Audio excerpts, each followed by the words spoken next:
Bueno, ahora para el cierre de este primer encuentro de las jornadas, tenemos la disertación a cargo de otra destacada procesalista, y que es la organizadora de estas jornadas, la doctora Claudia Salazar, bueno, que sabe que aprecio mucho y admiro.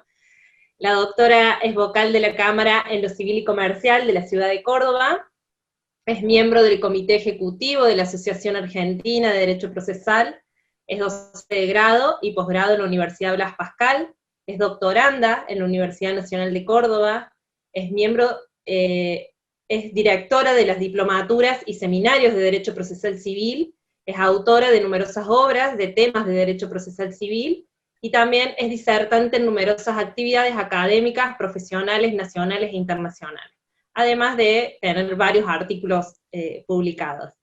La doctora hoy nos va a hablar del proceso sucesorio. Doctora.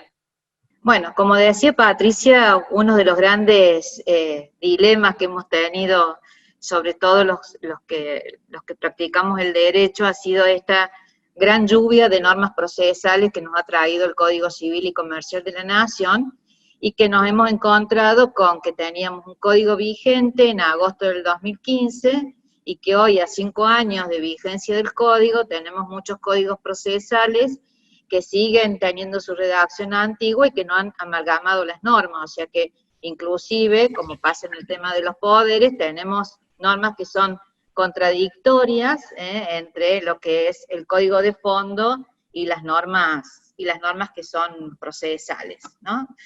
Y esto, obviamente, que en materia de proceso sucesorio, aparte de todas las modificaciones que ha tenido a nivel sustancial, como por ejemplo que no herede más la nuera viuda sin hijos, o que podamos tener un mayor porcentaje, digamos, de disponibilidad de la alícuota de la parte disponible de la legítima cuando tenemos hijos menores o hijos con restricciones a la capacidad, tenemos muchos cambios que han sido netamente procesales. Una de las primeras cuestiones que tenemos que tener en cuenta cuando vamos a ver, digamos, un proceso sucesorio es determinar cuál es la ley aplicable. Y obviamente que tenemos que hacer una separación que la marca el 1 de agosto del 2015, porque si dice el 2277 que la ley aplicable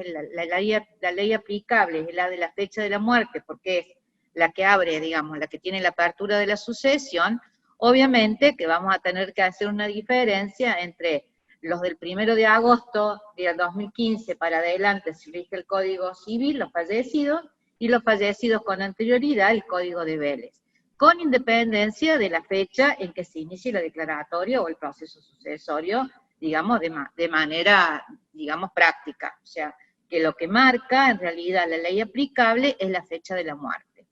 Esto, que iría, digamos, también en función del artículo 7 del Código Civil y Comercial de la Nación, no implica que no sean de aplicación inmediata las normas procesales que tenga el Código, como sería un 2340 en cuanto a la cantidad de días de publicación de edictos, como sería hoy en los testamentos hológrafos, que no es suficiente la testimonial, digamos, sino que tengo que tener una pericial caligráfica, etc.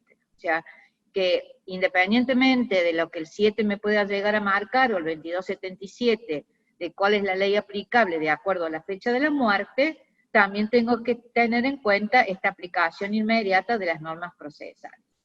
Y después tenemos que ver que tenemos, y yo digo siempre, independientemente de las reglas del 7, tenemos normas dentro del código que nos están diciendo, digamos, para temas específicos, cuál es la normativa aplicable. Si nosotros vamos a los testamentos, nos vamos a dar cuenta que la forma del testamento, la ley que voy a tener en cuenta es la ley a la fecha en que se redactó el testamento. En cambio, el contenido, la validez del testamento, la fecha que voy a tener en cuenta es la fecha en que falleció, digamos, el causante, la fecha de la muerte. O sea que tenemos normativas específicas dentro del Código Civil y Comercial que también me marcan, digamos, cuál es la normativa aplicable. Otra de las cuestiones que tuvimos ya en materia procesal propiamente dicho, es que en la redacción del 2336, no sé si es como dice Patricia que se olvidaron, o fue un desliz, para mí la interpretación del 2336 es correcto, no se advirtió cuando hablábamos del fuero de atracción y del último, digamos, la competencia, digamos, obviamente que igual que el 3284, el juez competente es del último domicilio del causante. Cuando se habló del fuero de atracción, no se incluyó dentro de esa normativa las acciones personales en contra del causante. Yo digo que, digamos, antes de que salió el fallo de la Corte de Vichy, digamos, yo decía, independientemente de esto, si me está diciendo que esa normativa está tratando, deben, digamos, erradicarse ante el juez de la sucesión todas aquellas cuestiones que hacían a la administración de la sucesión mientras duraba la indivisión hereditaria, obviamente que las acciones, digamos, dentro de todas esas acciones estaban las acciones personales en contra del causante, y tampoco tendría una razón de ser que el código, a diferencia de lo que hacía el código de Vélez, haya traído justamente un apartado, un capítulo independiente donde habla de los acreedores de la sucesión, ¿no? Y de los derechos que tienen los acreedores de la sucesión.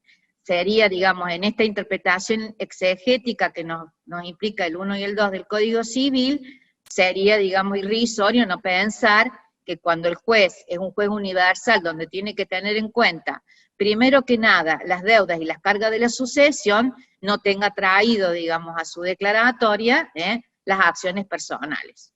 Y esto, en realidad, después de varias interpretaciones, salió este fallo de la Corte, donde dijo la Corte, nos dejemos de pavada, esto es igual que el 3284, y tiene que, digamos, el fuero de atracción también se aplica para las acciones personales.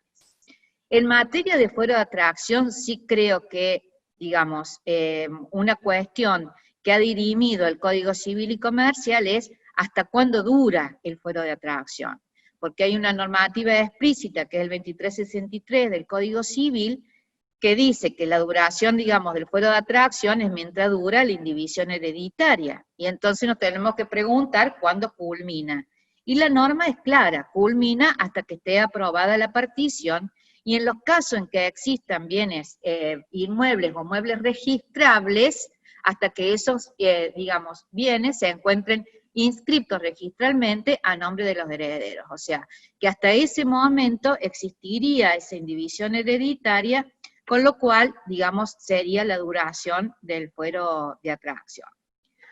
En materia de lo que significa acumulación de procesos, en realidad la normativa del Código Civil no ha fijado ninguna norma expresa, y nos vamos a tener que estar a lo que dicen las normativas procesales, o en realidad lo que ha marcado más la jurisprudencia, ¿sí?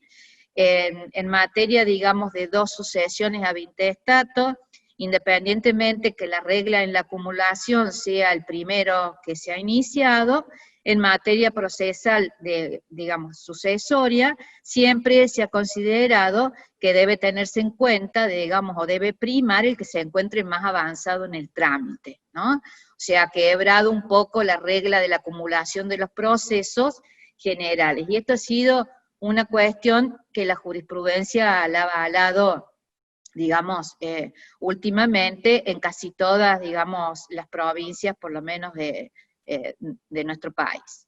Y después, lo otro que teníamos, digamos, que, por ejemplo, el Código Procesal de Córdoba no lo tenía previsto, pero sí el Código Procesal Civil y Comercial de la Nación, ¿qué pasaba cuando tenía una declaratoria a intestato no forzoso con un testamentario donde instituía herederos? ¿Cuál es el que debía primar? Y obviamente que en ese caso, como lo desplaza el intestato, debe primar, digamos, el testamentario. Si una norma como el 694, que tiene el Código Procesal Civil y Comercial de la Nación, lo aplicábamos, por ejemplo, en Córdoba, supletoriamente. Y la lógica en lo que es el desplazamiento de, digamos, del heredero como desplaza el testamentario, obviamente que la lógica implicaba que en materia de acumulación debía hacerse exactamente lo mismo. Como, digamos, ¿qué pasaría si es iniciada una declaratoria por un acreedor del heredero y en otro lugar por un heredero, y sabemos que siempre cuando aparece el heredero en la escena, me va a desplazar obviamente al acreedor del heredero, porque este solamente tiene, digamos, posibilidad o legitimación en subsidiariedad, digamos, en defecto del heredero, o sea, en el momento que el heredero no aparezca. O sea que eso sería lo que debería implicar a materia de lo que es la competencia, viendo de lo que es el fuero de atracción y de lo que han sido las acumulaciones. Para mí una de las reformas más importantes, que creo que no ha sido tanto para los operadores internos del Poder Judicial, sino que me encantaría que lo entendieran los operadores externos, y hablo de compañías de seguro, ANSES, obras sociales, todas las otras empresas, digamos, de seguros personales, por ejemplo, es esto que cuando existen herederos forzosos y son todos mayores de edad, que quedan investidos de pleno derecho, digamos, desde la muerte del causante, no sería necesaria la declaratoria de herederos, ¿no? Y el 2337 lo marca con un mayor énfasis de lo que hacía el Código de Vélez, porque inclusive le dice, solamente me haría falta la declaratoria para posteriormente hacer, digamos, las copias para tracto o las autorizaciones de venta, si existen bienes inmuebles o muebles registrables, porque obviamente ahí por las normas registrales van a necesitar de la autorización del juez o de la orden del juez para poder inscribir esos inmuebles. O sea, que si tengo herederos forzosos y son todos capaces y mayores de edad, yo no necesitaría hacer una declaratoria de herederos. Sin embargo, nos vamos a ver que los bancos, para retirar un dinero, digamos, que esté depositado, ¿sí? Vayan ustedes, que son todos herederos mayores de edad, y como vamos a ver las reglas que tenemos hoy de administración extrajudicial, que tiene que ver con todo este pensamiento que ha tenido, digamos, los nuevos redactores del código, que vayan los herederos a buscar la plata que está depositada a nombre del causante, y digo, somos todos los herederos, somos todos mayores de edad que debemos retirar la plata, y el banco le diga, tráigame primero la copia de la declaratoria de herederos. Cuando en realidad, si son bienes muebles, si es dinero, no deberían necesitar esa declaratoria de herederos. Y ha sido toda una cuestión que se ha discutido mucho, y digamos, yo digo que ha puesto mucho más énfasis que lo que ponía antes el 3410 o el 3417 del Código Civil de Vélez. Obviamente que si se trata de herederos no forzosos, intestatos legítimos o testamentarios, van a necesitar la declaratoria porque necesitan que el juez lo invistan en su calidad de heredero, o sea que ahí no vamos a tener, digamos, esta posibilidad. Una relación de lo que estoy haciendo, como justamente le decía, y que es una norma novedosa, el código no solamente regula lo que es la administración judicial de la herencia, de manera similar a lo que hacía el Código de Vélez, sino que también regula, cuando hay más de un heredero y existieran, digamos, bienes para administrar, la figura de la administración extrajudicial de la herencia. Esto significa que podría existir un administrador de la herencia sin la necesidad de que estuviera iniciada la declaratoria de herederos. Y acá da la posibilidad, obviamente, que si se trata de todos herederos mayores de edad y con capacidad de designar, que se designe a uno de los herederos, a varios, o a una tercera persona como administrador judicial de la herencia.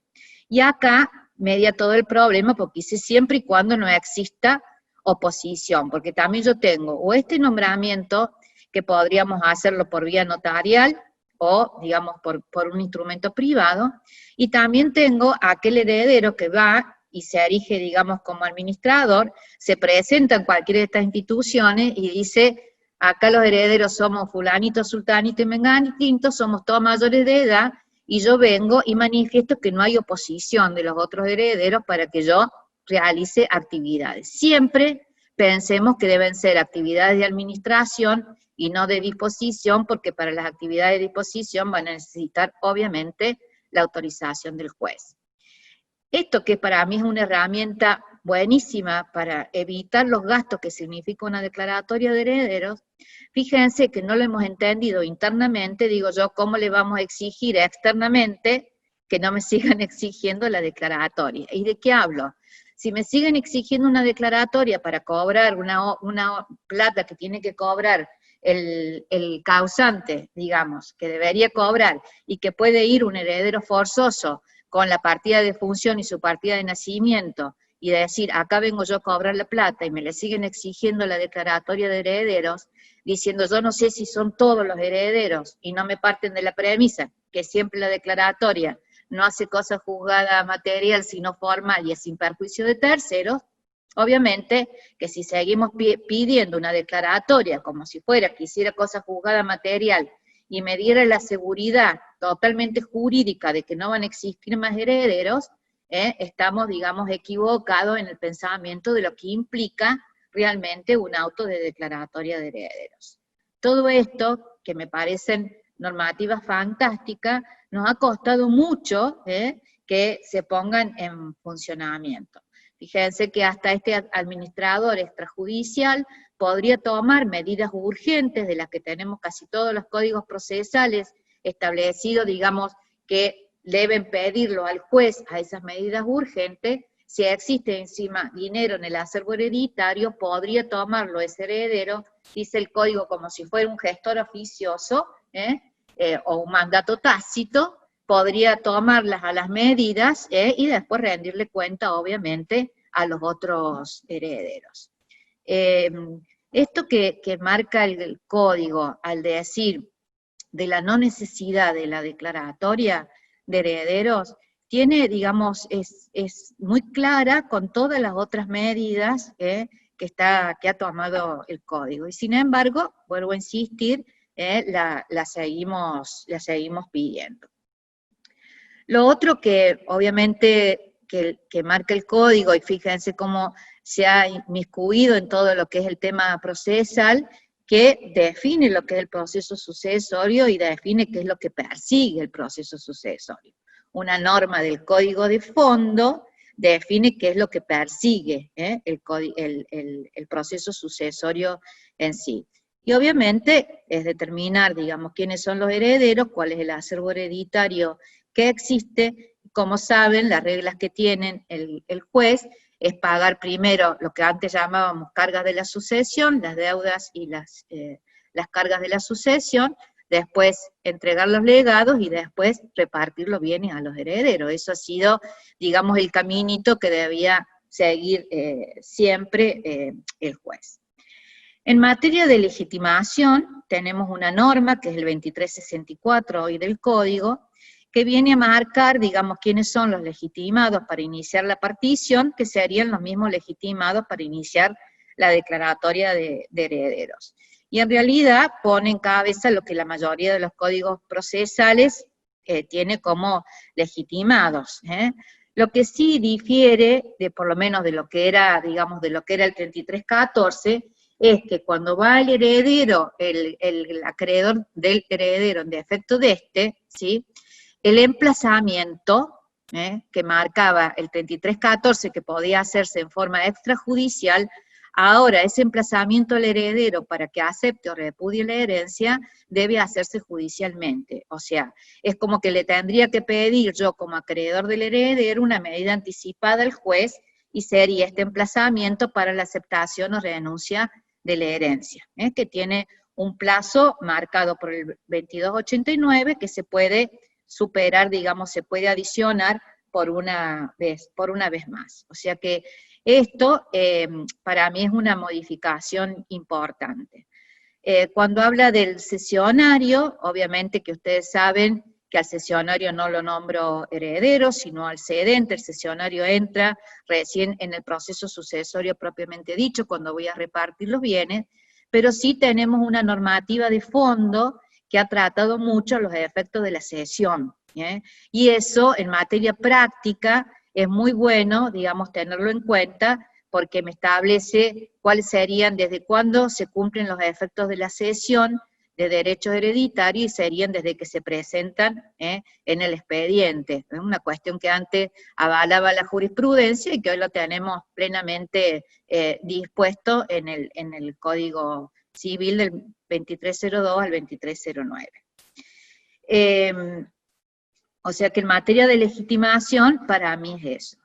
Lo que siempre nos preguntamos, y acá ha sido muy discutido en Córdoba, inclusive en la comisión que estuvo redactando la modificación del Código Procesal Civil y Comercial, que trabajamos un año, y digo trabajamos porque estaba en la comisión y quedó en la nada la reforma del Código, era por qué no tenía el acreedor de la sucesión legitimación para iniciar la declaratoria, o por qué los códigos tanto de fondo como de forma no le daban dentro de los legitimados ese derecho al acreedor de la sucesión. Obviamente porque no lo necesita. Lo mejor que le puede pasar a un acreedor de la sucesión es que la sucesión se haga indivisa y que no haya declaratoria de herederos y que su único deudor sea el causante. El acreedor de la sucesión puede iniciar el juicio contra el causante, lo que no puede hacer es seguir el juicio contra el causante porque no puede hacerlo contra una persona muerta, y lo que va a tener que hacer es seguir, digamos, intimar, traer al proceso a sus herederos, ¿sí?, ya sean forzosos, que pueden venir sin declaratoria, o intestatos testamentarios que van a tener que venir con la declaratoria, y seguir el proceso. El condenado va a ser la masa indivisa. La condena, digamos, la que tiene que pagar esa creencia, es la masa indivisa. Por eso las normativas, digamos, del código establecen, digamos, cuáles son los derechos que tienen los acreedores de la sucesión y cómo se cobran sus, digamos, sus acreencias, esos acreedores de la sucesión, que ustedes saben que tanto los acreedores de la sucesión como los acreedores en la masa concursal se rigen por los privilegios y por las formas de pago de las normas de la ley de quiebras, dejando de lado las normativas de los privilegios que tiene el Código Civil y Comercial. Digamos, en este caso, se han unificado las formas de pago de los procesos universales en la forma que marca la ley de quiebra, ¿sí? O sea, que establece cómo debe pagarse, y establece la forma en que ese acreedor de la sucesión puede y debe insinuarse en la sucesión, en el caso que esté iniciada, para poder cobrar, ¿no es cierto?, y para poder inclusive pedir un pago prioritario, como yo digo, un pronto pago, o el pago in bonis, que se llama, que es, digamos, cuando existan fondos en la sucesión, y es un título ejecutorio, poder ir cobrando, digamos, adelantadamente ese acreedor de la sucesión. Entonces, vuelvo a insistir, el acreedor de la sucesión no es que no tenga legitimación, es que en realidad, yo digo, sería un fracaso para él, o sería contraproducente para él, iniciar una declaratoria, porque de pasar a tener un deudor, que es la más hereditaria, va a tener a pasar la cantidad de herederos que se le adjudique esa sucesión. Entonces, lo que más le conviene es seguir su juicio que puede tener en contra de, digamos, la sucesión. Trabando, digo siempre esto con cuidado, las medidas cautelares. Si hay declaratoria iniciada, las medidas cautelares no son suficientes en el juicio individual que va a ser atraído por el sucesorio que esté registralmente, por ejemplo, el embargo registral que esté, digamos, trabado en ese juicio atraído, sino que trabe también las medidas cautelares necesarias en el proceso sucesorio. Porque algo es muy fácil, el bien embargado se puede vender, y podría vender, hoy con la unanimidad de todos los herederos, podrían vender esos bienes, ¿sí?, si no están debidamente, si no media una oposición en el, digamos, en el proceso sucesorio. Ustedes saben que cuando media oposición, y esa oposición la deberían hacer los acreedores de la sucesión, la partición tiene que ser judicial, no va a poder ser, digamos, privada, ¿sí? Entonces eso es una cuestión que deben también ver para poder realizarlo, digamos, correctamente. Entonces, por eso no se encuentran plenamente legitimados los acreedores de la sucesión. En las otras cuestiones, digamos, el 2340, que yo le decía, marcado cómo tiene que ser la publicación de edictos, ¿sí?, y cuáles son los pasos en realidad de la declaratoria, lo marcan más los códigos procesales que el código de fondo. Sí ha previsto también la citación directa a los otros acreedores, la denuncia de los otros acreedores y la posibilidad de denunciar sus domicilios a los fines, como marca el Código Procesal de Córdoba, de realizar la citación directa. Esto es a los fines de hacer la audiencia, que normalmente se hace en casi todos los procesos, anterior al dictado del auto de declaratoria, y una vez dictado el auto de declaratoria, siempre va a ser sin perjuicios de terceros.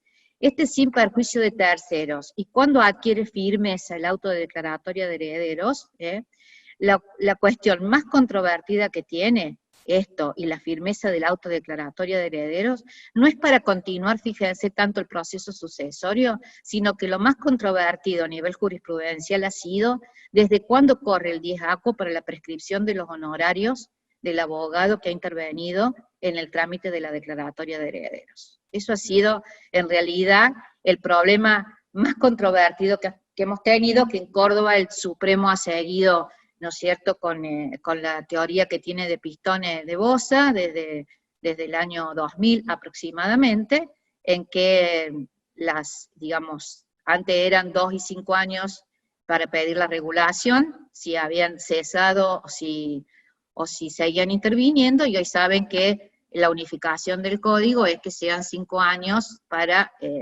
tanto para pedir la regulación de honorarios como para pedir la ejecución de los mismos. Lo otro que digamos, que ha marcado mucho en lo que es el proceso propiamente dicho, del proceso, digamos, sucesorio, es que se ha detenido el código en todo lo que es el manejo desde la muerte hasta la partición propiamente dicha. O sea, todo lo que es la administración de la masa sucesoria desde la muerte hasta la partición propiamente dicha, era un tema en el que Vélez-Sarsfield no se había introducido mucho, y en el que teníamos muchos problemas a los fines de determinar, digamos, justamente las cargas y las deudas de la sucesión. ¿Por qué digo esto? Porque ustedes saben que han hecho una diferencia en que cuanto a las deudas serían las que ha contraído el causante en vida, y las cargas de la sucesión serían desde la muerte del causante, que se abre la sucesión indivisa, hasta que sea la partición, digamos, y en el caso de los bienes inmuebles o muebles registrables, hasta la inscripción de los mismos. Y acá quiero volver un poquito a lo que es el fuero de atracción, porque ha sido muy discutido esto, de que solamente deberían, digamos, acumularse por fuero de atracción las acciones personales, o sea, las deudas del causante en vida, y no las cargas de la sucesión, ¿sí? Hay inclusive fallo de la Corte que dice que las deudas que tendrían, por ejemplo, el inmueble, por impuesto o por gastos comunes del causante, aun cuando la sucesión sea indivisa, como son ya deudas, digamos, de la masa, eso no deberían operar por fuero de atracción al juez del sucesorio. Y yo creo todo lo contrario, y hoy vuelvo a insistir con el 2336, que dice que el juez de la sucesión debe entender en todo lo que haga la administración y partición, digamos, de esa sucesión indivisa. Para mí no tengo duda que tanto las deudas como las cargas de la sucesión tiene que entender el juez de la sucesión, porque el juez es el que va a tener que ver justamente si va a tener que establecer la forma de pago y quiénes son a los que va a pagar primero o no, tiene que tener a su vista cuáles son las deudas y las cargas de la sucesión. Si yo dejo que esto corre en forma independiente, o con forma paralela en otro juzgado, el juez no va a poder determinar, digamos, después de haber establecido cuál es la masa partible, cómo va a empezar a repartir y cómo debe repartir, sobre todo si pensamos que lo primero que debe pagar es la deuda y las cargas de la sucesión. Si lo pensamos desde lo que es los pagos que marca, o el orden que marca la ley de quiebra, también vamos a ver que lo primero que deben pagarse, y hoy tienen, digamos, privilegio especial, por más que en la quiebra tengan privilegio general y especial, después los impuestos. O sea, que a mi punto de vista, sí o sí, independientemente, digamos, de lo que haya pensado la jurisprudencia hasta ahora, si no les gusta decirme que es por fuero de atracción, aunque sea por conexidad, el juez de la sucesión debería tener en sus manos, debería también entender en todo lo que son las acciones iniciadas contra el causante con posterioridad al fallecimiento del mismo, ¿sí? Otro de los temas que tienen una, digamos, implicancia indirecta en materia sucesoria, siempre cuando yo les decía que yo voy a seguir el juicio, si soy acreedor de la sucesión, contra el causante, su sucesión indivisa, pero voy a citar a los herederos, si los conozco, si los tengo denunciados en los domicilios, si no haré publicación de edictos, ¿sí? Es que en ese caso sabemos que la regla general del código sigue siendo que responde con beneficio de inventario, o sea, que responde únicamente el heredero con los bienes que hayan sido, digamos, adjudicados, que tenga adjudicados después en la sucesión, después de la partición. Pero, a diferencia del Código de Vélez, como este código se ha dedicado mucho a premiar la buena fe, también castiga la mala fe, ¿sí?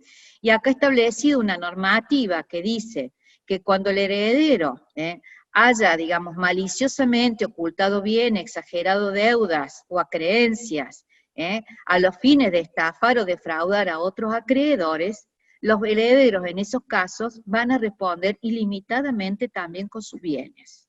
Entonces, acá puede haber una expansión en lo que significa la legitimación pasiva de esas creencias cuando yo demuestre, digamos, de que ha existido este dolo o estafa o mala fe por parte de los herederos. Para mí esto es una norma que marca en realidad, digamos, en líneas generales, este premio a la buena fe que hace entre los principios generales el artículo 9 del Código Civil.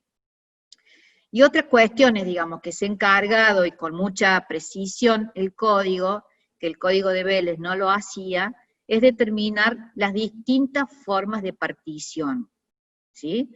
Que antes teníamos la partición como si fuera extrajudicial o privada que le decíamos, y la partición judicial, ¿sí? Pero el código se ha encargado de marcar otros tipos de particiones, tenemos la partición parcial y la definitiva, o sea, que obviamente en la práctica la veníamos haciendo. Yo puedo vender algunos bienes, no tengo por qué venderlos todos. Hoy inclusive el código establece que los herederos se pueden, digamos, pueden invocarle al juez que no quieren vender por un tiempo determinado, porque es antieconómico para el acervo vender determinados bienes, podrían ir vendiendo parcialmente unos bienes y no vender, digamos, la totalidad de los bienes, o sea que puedo tener parcialidad y totalidad. Puedo tener una partición provisional, o sea, podría ir partiendo los frutos, los alquileres de los inmuebles, y después vender los inmuebles, ¿sí? Podría hacer una partición, obviamente la que estábamos hablando, la privada y la judicial, y yo hablo después de la mixta, cuando necesita autorización judicial, obviamente que se pueden poner de acuerdo los herederos, pero van a necesitar la autorización del juez. Recuerden que si hay menores de edad o personas con restricción a la capacidad, también van a necesitar la autorización del juez para poder vender esos bienes, ¿sí? Y así vemos que ha marcado distintas formas de particiones que antes no lo teníamos. Y, por ejemplo, otra cuestión a nivel procesal es que establece lo que se llama la retasa y establece también la posibilidad de la licitación. Yo me acuerdo que apenas había sido sancionado el código, me llamó uno de los secretarios del juzgado y me dice, Claudia, me acaban de presentar una licitación, ¿qué hago? Yo dije, escúchame, la licitación es una norma procesal como está puesta, me la tenés que aplicar. Te aviso nada más que me podés dejar entrar nada más que a los herederos, y bueno, y después fíjate el código que te va a ir guiando, porque en realidad está puesto cómo funciona la licitación. Pero yo digo, pobre, de entrada, yo creo que no era ni el 20 de agosto y ya le habían presentado una licitación de bienes. Entonces, como vemos, el código en realidad tiene innumerables en normas que son procesales, ¿sí? Que en realidad algunas normas tenemos que tener mucho cuidado, por ejemplo, el nombramiento del perito tasador o partidor, tenemos que los códigos procesales exigen unanimidad, mayoría, y el código de fondo me está exigiendo otra forma, ¿sí? Vamos a tener que compatibilizar esto. Yo pienso como Patricia que si tengo la normativa de fondo que me está dando un sistema, digamos, de unanimidad para marcar, digamos, un perito partidor, debería hacerlo de esa forma, no debería contradecir, sobre todo cuando las normas procesales no han diferenciado muy bien entre el perito inventariador y el partidor, han metido todo en una misma norma, y tenemos las normas del Código Civil y Comercial que sí las diferencian. Entonces, todas estas normativas deben ser establecidas, digamos, de acuerdo a las normativas que fija hoy el Código de Fondo, sobre todo, pienso yo, cuando ya ha pasado tanto tiempo y seguimos sin los códigos procesales sin modificar, ¿no? O sea, esto es una cuestión que cada vez nos va tirando más a la aplicación de las normas procesales que fija el código ante las grandes lagunas que tenemos de inaplicabilidad, digamos, de las normativas del Código Procesal. Yo digo, lo que es materia de proceso sucesorio, lo que es los juicios de restricción a la capacidad, ¿sí? Son juicios específicos que el Código Civil los ha tratado de manera, digamos, puntillosa, en la cual obviamente no podemos escapar hoy por hoy a esas normativas, ¿sí? Y comparto con Patricia que muchas de las cuestiones que hoy tenemos, que son procesales y que tenemos en el Código Civil, eran cuestiones que ya la jurisprudencia venía bregando por ellas y que no ha sido más que plasmarse, no se ha hecho otra cosa que plasmarse en el Código Civil y Comercial de la Nación. Así que creo que nos falta un largo camino para andar, que vamos a tener que ver. Yo no entiendo por qué ni siquiera existen comisiones. Acá en Córdoba no hay ni comisión para reformar el Código Procesal, y seguimos como podemos, y como las reglas de interpretación y la razonabilidad nos dejan realizar las actuaciones judiciales. Bueno, quiero ser también puntual en mi exposición, así que creo que podemos dejar, Patri, como estás ahí y tu tema me ha gustado mucho, si te animás a si quieren hacer alguna pregunta, porque el tema que vos trataste ha sido muy controvertido en Córdoba, hemos tenido muchas distintas interpretaciones, y la verdad que si alguno, me voy a exceder en tu generosidad, y si alguno quiere hacer alguna pregunta sobre el tema, si no damos por cerradas las jornadas, creo que prácticamente en horario. Claudia, aprovechando tu invitación, por supuesto, bueno, me encantaron tu exposición, sumamente clara, y realmente es el tema sucesorio y el tema procesal de la sucesión. Hay una serie de modificaciones importantes, ¿no? Que lleva después a replantearse los casos concretos cómo se van a dirimir estas diferencias. Pero por supuesto estoy abierta a cualquier pregunta que me quieran hacer de mi tema, pero si me permiten decir una cosa con respecto a algo que dijo Roland, que es verdad. Cuando él habló del principio de oficiosidad, hablando del proyecto, dijo por qué mantienen, si es una oficiosidad de ultranza, ¿por qué mantener la caducidad de instancia? De oficio, es decir, no tendría nunca caducidad de instancia porque siempre estaría el juez activando atrás. Es lógico. Pero en realidad la respuesta está en que hubo una modificación que introdujo al proyecto por el propio ministerio, que cuando nosotros hablamos del principio de oficiosidad, era para aquellas materias en las cuales existían en controversia, incluso el texto lo tenemos, pero finalmente esto se sacó, donde existía controversia sobre los derechos de personas en situación de vulnerabilidad. Entonces ahí sí era el tema del principio de oficio. No es absolutamente en todas las cuestiones. Como se sacó la última parte, creo que era del artículo 5 del proyecto, entonces queda una oficiosidad de ultranza. Porque la idea era que no se detuviera el proceso y que se pudieran tomar la audiencia preliminar y la audiencia de vista de causa. Mira, acá la primera gran discusión que tuvimos cuando empezamos a ver el proyecto de reforma del Código Procesal nuestro, a diferencia de lo que es el Código Procesal inclusive actual a nivel nacional, el nuestro es plenamente dispositivo. Es más, digamos, la caducidad es a pedido de parte, ¿no? Entonces, ¿cómo hacíamos con ese principio tan dispositivo que teníamos en nuestro Código Procesal, con un código de fondo que estaba marcando un juez como director, como amplio director del proceso, con amplias facultades para establecer, digamos, limitaciones a las partes, que no era un mero espectador de lo que las partes pedían, sino que debía inmiscuirse justamente para tener un proceso útil y para que tuviéramos esta tutela judicial efectiva, debería y debe inmiscuirse en el proceso. Y fue la gran primera discusión que tenemos, que hemos tenido, y en la práctica hoy nos damos cuenta que, salvo algunas normas como la prevención que no la podemos cambiar porque sigue siendo a pedido de parte, vamos viendo cómo en muchos procesos y en muchas cuestiones va primando esta oficiosidad, sobre todo como cuando vos hablás cuando hay vulnerabilidad de por medio, ¿no?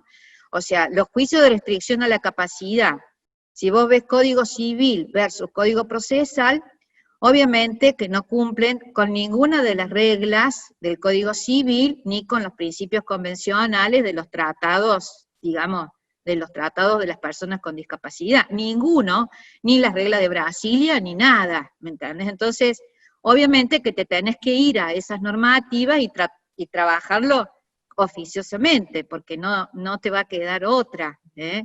Pero es un gran tema, digamos. Sí. El Código Civil ha sido dictado en relación mucho a las normativas que ya estaban del Código Procesal Civil y Comercial de la Nación.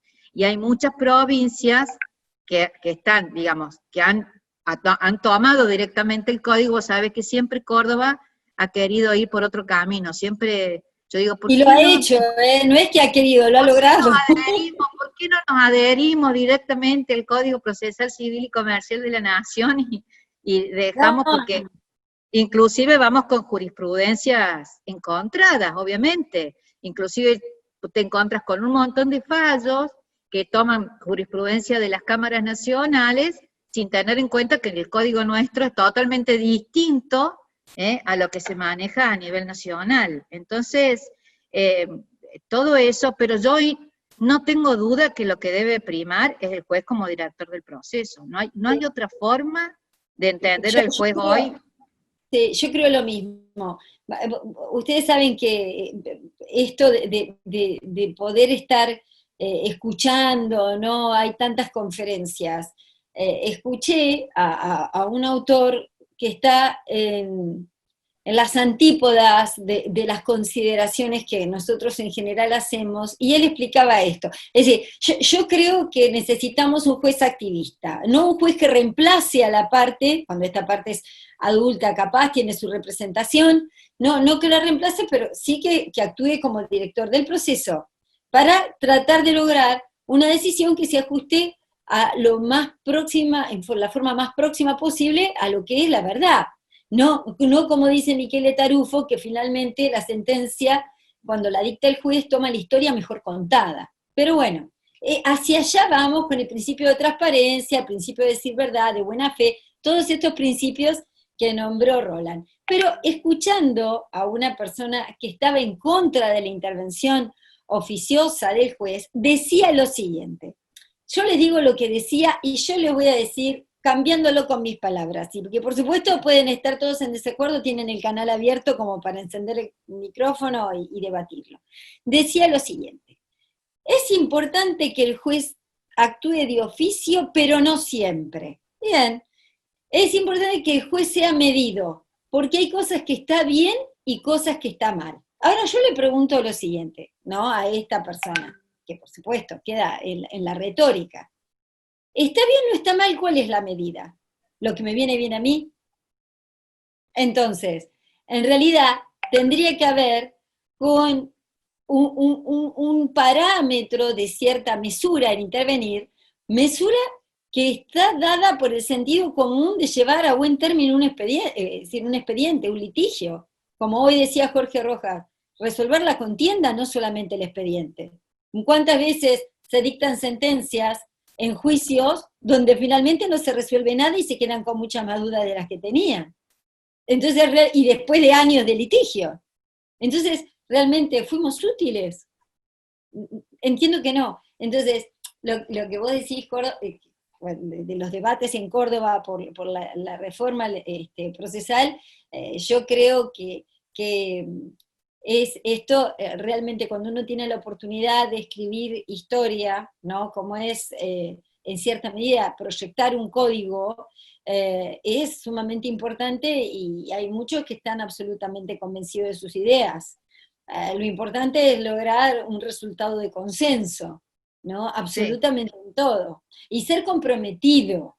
Yo siempre digo que así como el caso Cantos, Ministerio de Relaciones Exteriores, o tantos otros casos donde fue condenado en nuestro país, el caso Memoli, Fornerón, Furlan, esos tramitaron en distintos juzgados de nuestro país. Yo digo, por Dios, tratemos de que esto no se repita. Sí. Porque puede llegar a ocurrir. Sí, porque necesitamos juez, director del proceso y comprometido con lo que hacemos. Pero Perdón, todos los operadores judiciales. discúlpame, si me permitís, Claudia, operadores del derecho, todos. Sí, eso dije al último, todos los operadores del derecho. Correcto, claro, porque a veces uno dice, bueno, muy bien, juicios que duran años. Entonces, saca un despacho donde diga, bueno, se recomienda a las partes realizar las peticiones que correspondan. Interponen recursos que no corresponden, que son proveídos son semanas de dilación y después son meses y son años. Entonces, es finalmente un engranaje tan difícil que cuando las personas lo que quieren son respuestas, no juicios largos. Obviamente. El abogado útiles. ¿Cómo? Y respuestas útiles, digamos. Totalmente. Que no queden en... Es decir, la ganancia del honorario del abogado tiene que estar en la intervención de muchísimos conflictos y la resolución rápida. Sí, obvio. ¿Cuántas cosas dicen, no, bueno, me llevo mal con mi vecino, me ocupó la medianera, lo que sea, digo, bueno, pero mira, no quiero tener problemas, no hago nada, ¿o no? Y se resignan de esto.